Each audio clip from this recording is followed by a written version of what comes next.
الحمد لله رب العالمين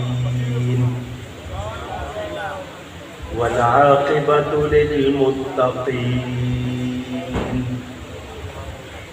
والصلاة والسلام على رسوله سيد المرسلين خاتم النبيين رحمة للعالمين شفيع المذنبين سيدنا ومولانا محمد رسول رب العالمين وعلى آله وصحبه أجمعين. أما بعد فأعوذ بالله من الشيطان الرجيم. بسم الله الرحمن الرحيم.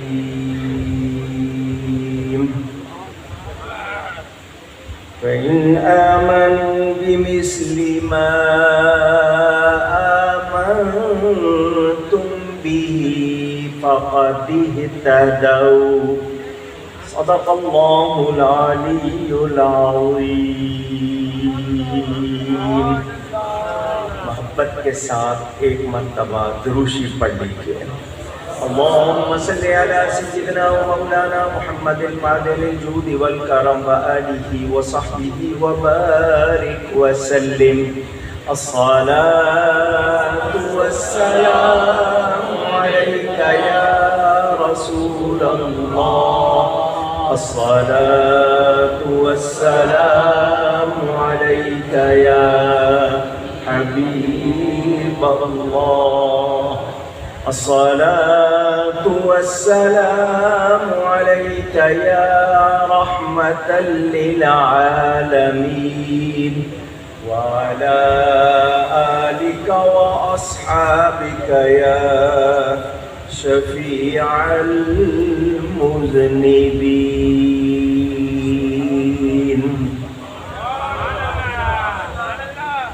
حمد و صلاۃ کے بعد قرآن کریم کی ایک آیت کے کچھ الفاظ برکت حاصل کرنے کے لیے آپ کے سامنے تلاوت کیے ہیں. اس کے تحت کچھ باتیں آپ تک پہنچاؤں گا.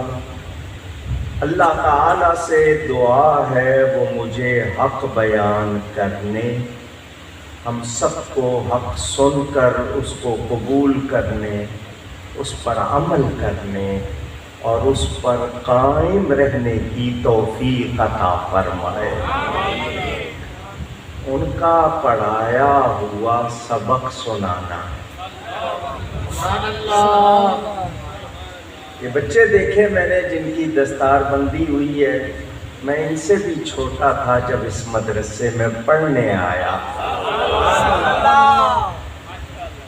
3 میل پیدل چل کے آتا تھا، سخت دھوپ میں 3 میل پیدل چل کے جاتا تھا.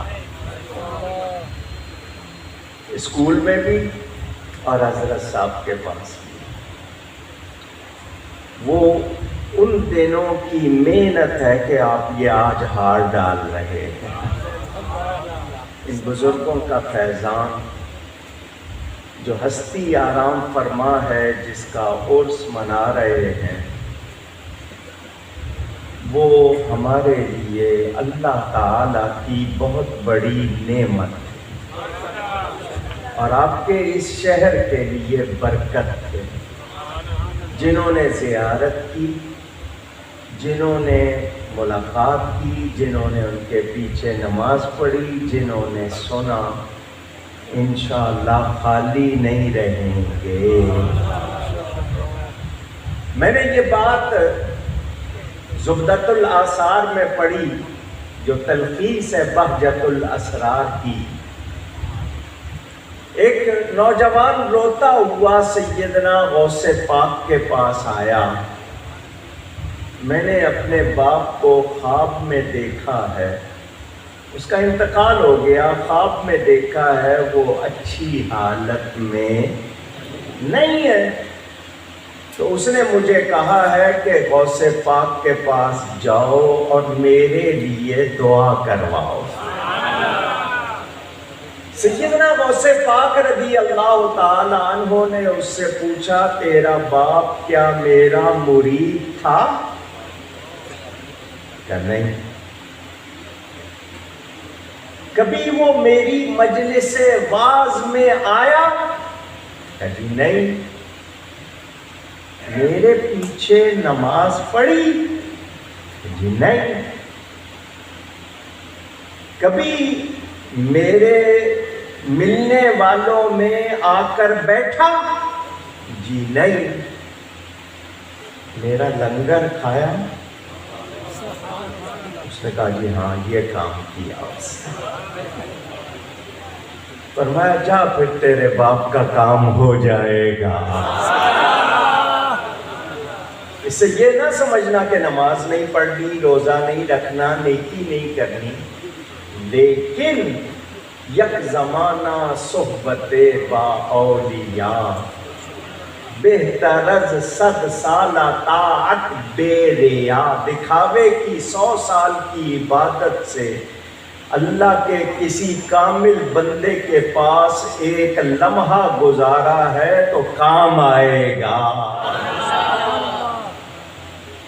میں نے یہ آپ کو عقیدہ مضبوط کرنے کے لیے، عقیدت پختہ کرنے کے لیے یہ بات سنائی ہے۔ ہمارے سنی مسجدیں بناتے ہیں، آباد نہیں کرتے۔ سنی حضرات چندے دیتے ہیں، بچوں کو پڑھنے نہیں بھیجتے۔ آپ لوگوں کو اندازہ ہو رہا ہوگا اس وقت یہ علماء نہ ہوں، یہ مدرسے نہ ہوں تو گورنمنٹ آپ کے دین کا کیا حال کر رہی ہے۔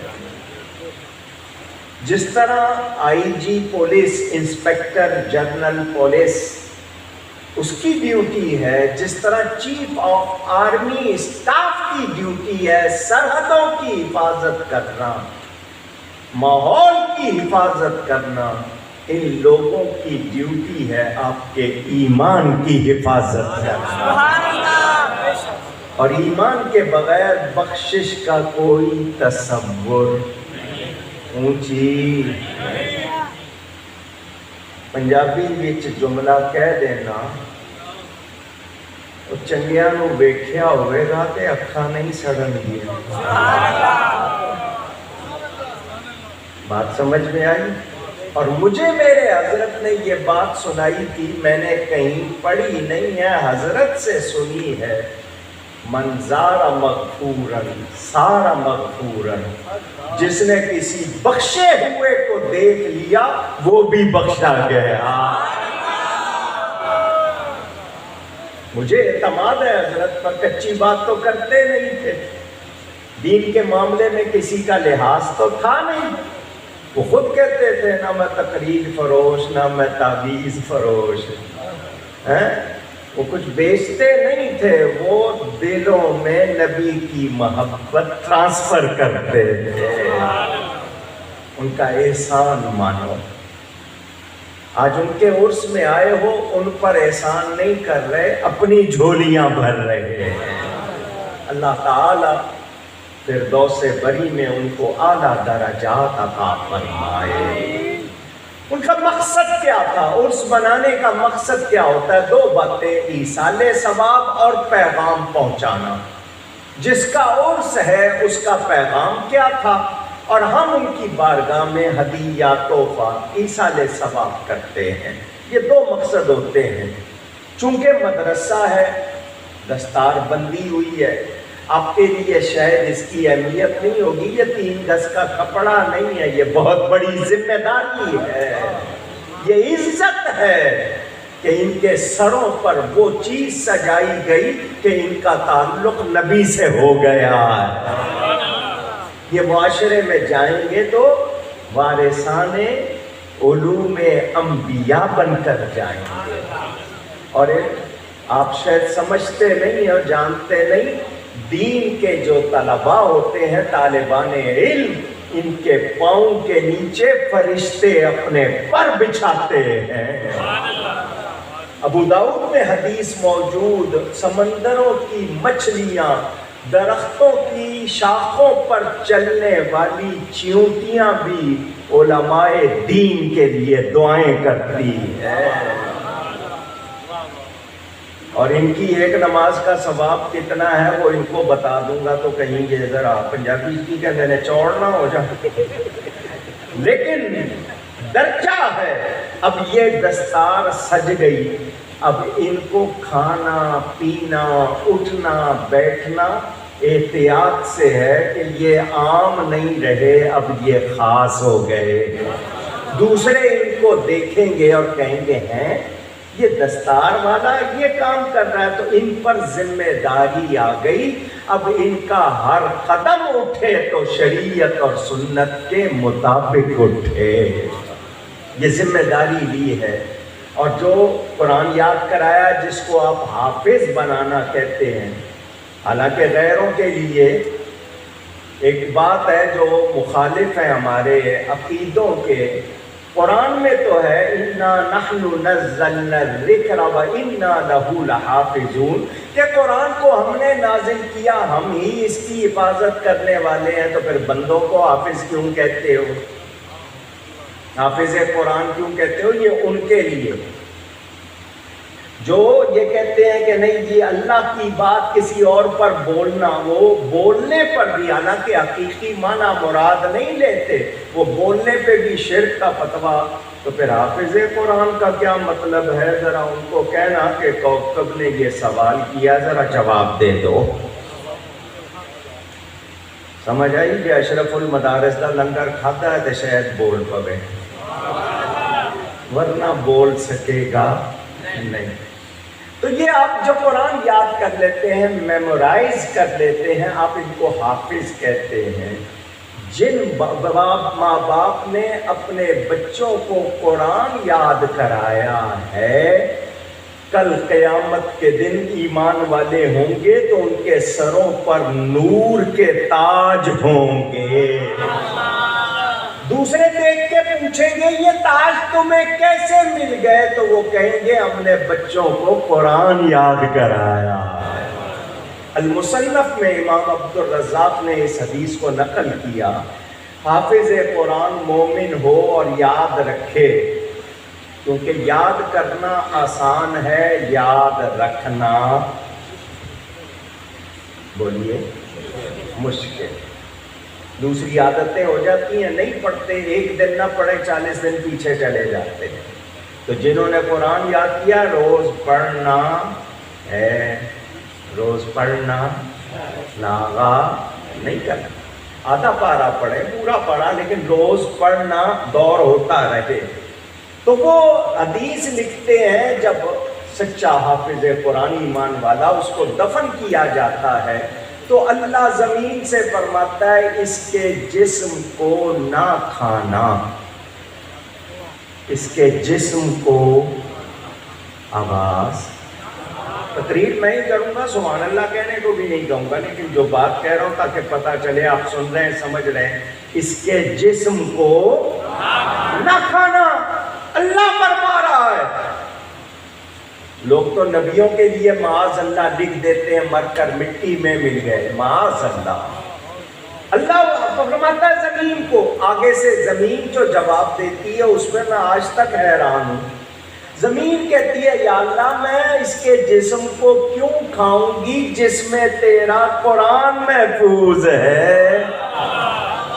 ذرا رک جاؤ کڑے والوں، زمین کو کیسے پتا چلا کہ یہ حافظ ہے؟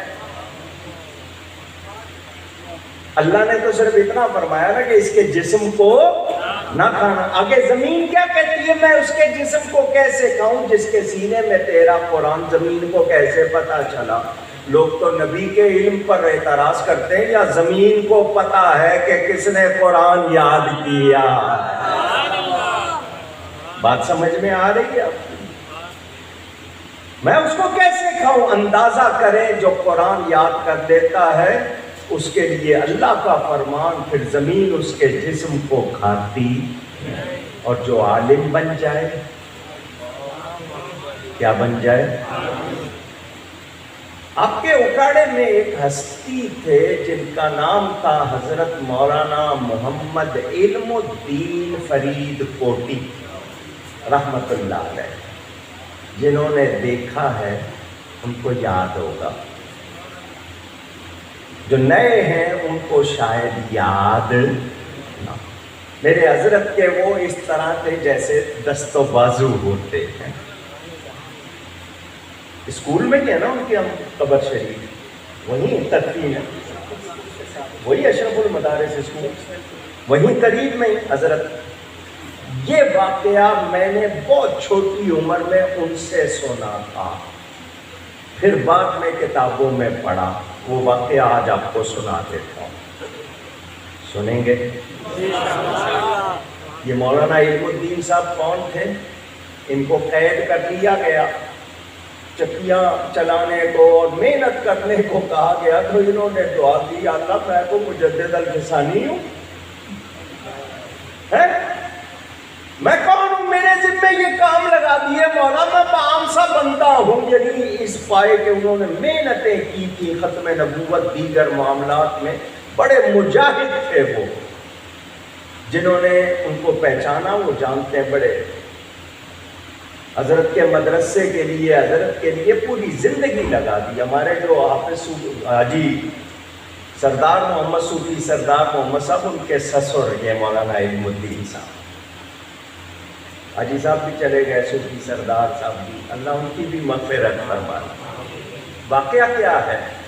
کچھ لوگوں نے کہا ربیعۃ الرائے، اور مولانا علم الدین صاحب نے کہا ابو زرعہ۔ اگر میں غلطی کروں مفتی غلام یاسین صاحب میری اصلاح فرما دیں۔ ان کے حوالے سے یہ واقعہ جنہوں نے نہیں سنا سن لو، جنہوں نے سنا ہوا ہے ذہنوں میں تازہ کر دو۔ ایک شخص مدینہ منورہ میں رہتا ہے، جوان ہے، شادی کو ابھی کچھ عرصہ گزرا ہے۔ سفر پر جانا، اس زمانے میں پیدل سفر ہوتا تھا، اونٹ گھوڑوں پہ ہوتا تھا، راستے میں لوٹنے والے قذاق، ڈاکو جن کو آپ کہتے ہیں، وہ بھی ہوتے تھے۔ پتہ نہیں واپس آنا ہے یا نہیں۔ بیوی سے کہا تیری گود میں، تیرے پیٹ میں، تیری کوکھ میں بچہ ہے، یہ سونے کی اینٹ ہے، میری کل کمائی یہ رکھ لے، میں اگر واپس نہ آیا تو تو مجھ سے ایک وعدہ کر، بیٹا ہوا تو اس کو عالم بنائے گی، قرآن یاد کرانا، دین کا عالم بنانا، بیٹی ہوئی تو اس کو بھی دینی تعلیم دینا اور اچھی جگہ اس کو بیاہ دینا، یہ تیرے لیے بہت ہوگا، مجھ سے وعدہ کر۔ بیوی نے وعدہ کر لیا۔ وہ بیوی آج کل کی نہیں تھی۔ آپ بیویوں سے وعدے کرتے ہوں گے، وہ آپ سے کرتی ہوں گی، میں اس بحث کو نہیں چھیڑتا۔ وعدہ کر لیا، یہ سفر پر چلا گیا، وہاں پر قید ہو گیا یا کوئی اور مشکل پیش آ گئی، مہینوں نہیں سالوں گزر گئے، پیچھے کوئی اطلاع بھی نہیں، واٹس ایپ نہیں تھا، ایس ایم ایس، آئیمو، یہ جتنے بھی آپ کے ہیں یہ سافٹ ویئر، ٹیلی کمیونیکیشن نہیں تھی۔ اس نے ہماری نسلیں بگاڑ دی۔ اس کے 10 فائدے ہیں، 90 نقصان۔ اور سوشل میڈیا وہ تو شیطان کی آنت ہے، اور آپ سب اس کے ایسے ایڈکٹڈ کا مطلب یہ کہ ایسے عادی ہو گئے ہیں کہ اب آپ سے یہ چیز چھوٹتی۔ ہمارے علماء سناتے تھے، حضور فرماتے ہیں میں دنیا کو اس طرح دیکھتا ہوں جیسے اپنی ہتھیلی کو دیکھتا ہوں. تو لوگ کہتے تھے کیسے ہو سکتا؟ آج اپنی ہتھیلی میں دنیا دیکھ رہے ہو یا نہیں دیکھ رہے ہو؟ سائنس نے بتا دیا ہے. اور جب مادیات کا یہ عالم ہے، روحانیات کا کیا عالم ہوگا؟ مفقود الخبر عربی کا لفظ ہے جس کی کوئی خبر نہ ملے. آج کل تو بیویاں انتظار نہیں کرتی، آ جائیں گی جی فتویٰ دو، امام مالک کے حکم پہ فتویٰ دو، 4 سال کے بعد ہمیں آزاد کرو تاکہ ہم دوسری شادی کریں. کوئی خبر نہیں. اور آج کل مفقود الخبر ہونا مشکل ہو گیا، کیونکہ ٹیکنالوجی ایسی ہے کہ 1 سیکنڈ میں بات دنیا کے کناروں پہ پہنچ جاتی ہے. بندے کو ڈھونڈنا مشکل اونچی کہیے نا. ہاں، کچھ بندوں کو ڈھونڈنا مشکل ہے جو صحابہ کی گستاخی کرتے، جو اہل بیت کی گستاخی. نہیں جی، بندہ نہیں مل رہا، وہ ڈھونڈنا. اشارہ کیا ہے میں نے، سمجھنے والے سمجھ گئے. لیجیے جناب، بندہ برسوں کے بعد کو 18-20 سال پتہ نہیں کتنی مدت لگ گئی، اس کو رہائی ملی، وہ مدینہ منورہ واپس آیا. جب مدینہ منورہ پہنچا تو جمعہ کا دن تھا. صبح آیا، گھر جاؤں، بیوی نے کوئی اور نکاح نہ کر لیا ہو. پتہ نہیں بیٹا ہوا نہیں ہوا، بیٹی ہوئی نہیں ہوئی، بچہ ضائع تو نہیں ہو گیا، کیا بنا. میں جاؤں پتہ چلے گھر کا کوئی اور بیچ گئے ہوں. ڈر. اس نے کہا میں گھر بعد میں جاؤں گا، پہلے روضہ رسول پہ جاؤں گا صلی اللہ علیہ وآلہ وسلم. آیا، اس کی کیا کیفیت تھی میں اور آپ اندازہ کر سکتے نہیں، صرف سوچ سکتے. دل میں طرح طرح کے خیال، امید بھی ہے، نا امیدی بھی ہے. اتنے میں لوگ، کیونکہ ہمارے ہاں تو عربی خطبہ شروع ہو جائے تو جمعے میں لوگ آتے ہیں، مولوی صاحب کی اردو تقریر سن لی تو وہ تو ڈرائیں گے، تو نہ ہی سنے تو اچھا ہے، عربی سمجھ نہیں آئے گی، اس وقت جائیں گے. پہلے لوگ جمعہ کے لیے 1 ہفتہ پہلے تیاری شروع کر دیتے تھے. آج جمعہ پڑا، اگلے جمعے کے لیے کپڑے نکال کے رکھ دیے تو یہ اگلے جمعے پہنوں گا. انتظار جو ایسا وقت گزارتا ہے اس کے پورے ہفتے کے گناہ معاف ہو جاتے ہیں. جتنی جلدی مسجد آئے جمعے کے لیے زیادہ ثواب ملتا ہے. ہم جاتے ہی آخری وقت میں ہیں، وہ فرشتے رجسٹر بند کر چکے ہوتے ہیں، جمعہ پڑھ لیتے ہو، ثواب ملتا. اور جو جمعے کا اہتمام کرے اس کو انعام ملتا ہے. کیا ملتا ہے؟ اونچی. اچھا، جو لکھا ہوا ہے وہ نہیں، انعام لکھا نہیں جاتا. جو انعام ہے وہ بے حساب ملتا ہے اور لکھا جاتا. جن کو شوق ہے وہ لے لیتے. وہ وہیں بیٹھ گیا کہ میں اب جاؤں گا تو پھر مسجد کے اندر جگہ نہیں ملے گی، باہر جگہ ملے گی، چلو جمعہ پڑھ دو. اس نے نوافل پڑھنے شروع کیے، اذان ہو گئی، سنتیں پڑھ لی. ایک نوجوان آیا، لوگوں نے کھڑے ہو کر اس کا استقبال کیا. کوئی آگے بڑھ کے ہاتھ چوم رہا ہے، کوئی پاؤں چوم رہا ہے، کوئی پیشانی چوم رہا ہے. خوبصورت جوان. لوگوں نے اس کو راہ دی، اس نے نوافل پڑھے، ممبر پر بیٹھا، خطاب کیا، بڑی حسرت بڑی نگاہوں سے اس کو دیکھ رہا.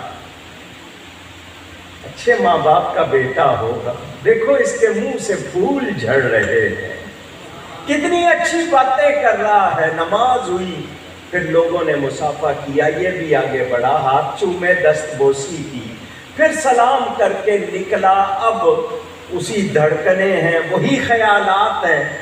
گلی میں جب گیا تو دیکھا دروازے پر بیوی بیٹھی ہوئی. مدت کے بعد بیوی نے میاں کو، میاں نے بیوی کو دیکھا، آنکھوں میں آنسو. قریب ہوئے کہنے لگا باقی باتیں بعد میں ہوں گی، پہلے یہ بتا مجھے بیٹا ہوا تھا یا بیٹی؟ اس عورت نے پوچھا کب آئے ہو مدینہ؟ اس نے کہا آج ہی صبح آیا ہوں۔ کہاں رہے صبح سے اب تک؟ اس نے کہا جی میں روضہ رسول پہ چلا گیا تھا، پھر میں نے جمعہ پڑھا، ایک نوجوان کو آج سنا پہلی مرتبہ، کیا پیاری تقریر کرتا ہے وہ، کتنی اچھی آواز، کتنی اچھی صورت، دین بیان کر رہا تھا، سینے میں باتیں اتر رہی تھی، لوگ ہاتھ پاؤں چوم رہے تھے، میں نے بھی چوما۔ اس نے کہا وہ کوئی اور نہیں، وہ تیرا ہی بیٹا ہے، میں نے تجھ سے کیا ہوا وعدہ پورا کیا ہے۔ آج تجھے خوشی ہوئی یا نہیں ہوئی؟ اندازہ کرے لوگ اس کو امام مدینہ، امام مدینہ کہہ کے پکار رہے تھے۔ جو شان اس کو ملی بادشاہوں کو ملتی؟ پوچھ رہا ہوں، جو نبی کے غلام بنتے ہیں وہ امت کے امام بنتے ہیں۔ قرآن کی آیت میں نے جو الفاظ پڑھے، اللہ تعالیٰ ارشاد فرماتا ہے بس ایمان لاؤ ان کی طرح۔ پہلے مخاطب صحابہ کرام، نبی کا ہر صحابی سچا، میرے ساتھ مل کے کہے نبی کا ہر صحابی سچا۔ الصحابۃ کلہم عدول، سارے عادل متقی، اصحابی کالنجوم، میرے صحابہ تاروں کی طرح ہیں۔ کن کی طرح؟ ایک بار اور، آج کل اسٹار کہتے ہیں جی یہ ہمارے اسٹار ہیں، یہ ہمارے، تمہارے اسٹار جب ناچنے گانے والے ہو جائیں گے پتہ چل جائے گا تمہارا مزاج کیا ہے۔ جب آپ ان کو اسٹار کہتے ہو تو آپ اپنی سوچ بتاتے ہو کہ آپ کی سوچ کیا ہے۔ جی یہ کھلاڑی ہمارے اسٹار ہیں، جی یہ گلوکار ہمارے اسٹار ہیں، یہ فلم اسٹار یہ ہمارے اسٹار نہیں، ہمارے اسٹار صحابہ ہیں۔ فرمایا بِأَيِّهِمْ اقْتَدَيْتُمْ اهْتَدَيْتُمْ، جس کسی کی پیروی کرو گے ہدایت پا جاؤ گے۔ تو نبی کے سارے صحابہ سچے، سارے صحابہ، کسی ایک صحابی کی بھی ہم بے ادبی کر سکتے نہیں۔